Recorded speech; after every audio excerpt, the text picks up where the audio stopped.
দীর্ঘদিন ধরে শ্যামপুকুরের বাড়িতে একা থাকেন প্রৌঢ়া বনানী বন্দ্যোপাধ্যায়। একমাত্র মেয়ে কর্মসূত্রে থাকেন মুম্বাইয়ে।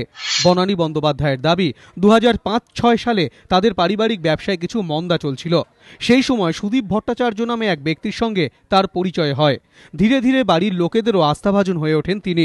বাড়ির ফোনের বিল, ইলেকট্রিক বিল জমা দেওয়ার মতো বেশ কিছু কাজও করে দিতেন সুদীপ। প্রৌঢ়ার দাবি এরপর ব্যবসায়িক মন্দার বিষয়ে তিনি সুদীপকে জানান। অভিযোগ, সুদীপই তাকে বিভিন্ন প্রকল্পে টাকা খাটিয়ে বেশি অঙ্কের টাকা ফেরতের প্রতিশ্রুতি দেন।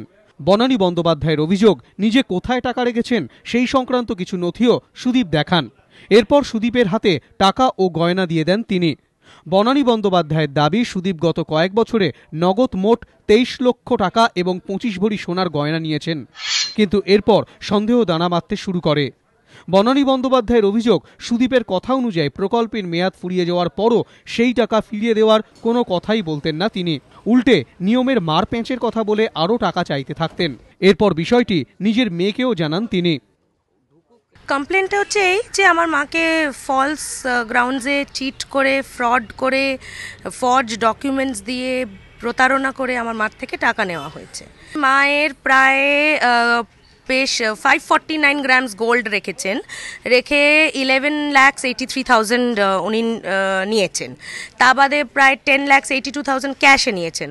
তা বাদে আরও 258 গ্রামস গোল্ড বরানগর কোঅপারেটিভ ব্যাংকে রাখবার নাম করে গোল্ডটা নিয়েছেন।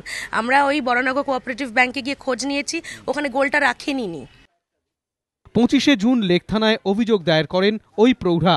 সেই অভিযোগের ভিত্তিতেই শনিবার রাতে শ্যামপুকুর এলাকাতেই বাড়ি থেকে সুদীপ ভট্টাচার্যকে গ্রেফতার করেছে পুলিশ। তার বিরুদ্ধে প্রতারণা, হুমকি, অপরাধমূলক ষড়যন্ত্র ও বিশ্বাসভঙ্গের মামলা রুজু করা হয়েছে। লেক থানার কাছে একটা কমপ্লেন লজ করেছিলাম। সেই কমপ্লেনের উপর বেস করে একটা 420, 406 এবং এই সমস্ত ধারায় একটি ফৌজদারি মামলা হয়েছে। আজকে আসামিকে প্রোডাকশন করা হচ্ছে। ধৃতকে জিজ্ঞাসাবাদ করছে পুলিশ। তবে খোয়া যাওয়া টাকা বা গয়নার কোনো হদিশ এখনো মেলেনি। ময়ূখ ঠাকুর চক্রবর্তী, এবিপি আনন্দ, কলকাতা।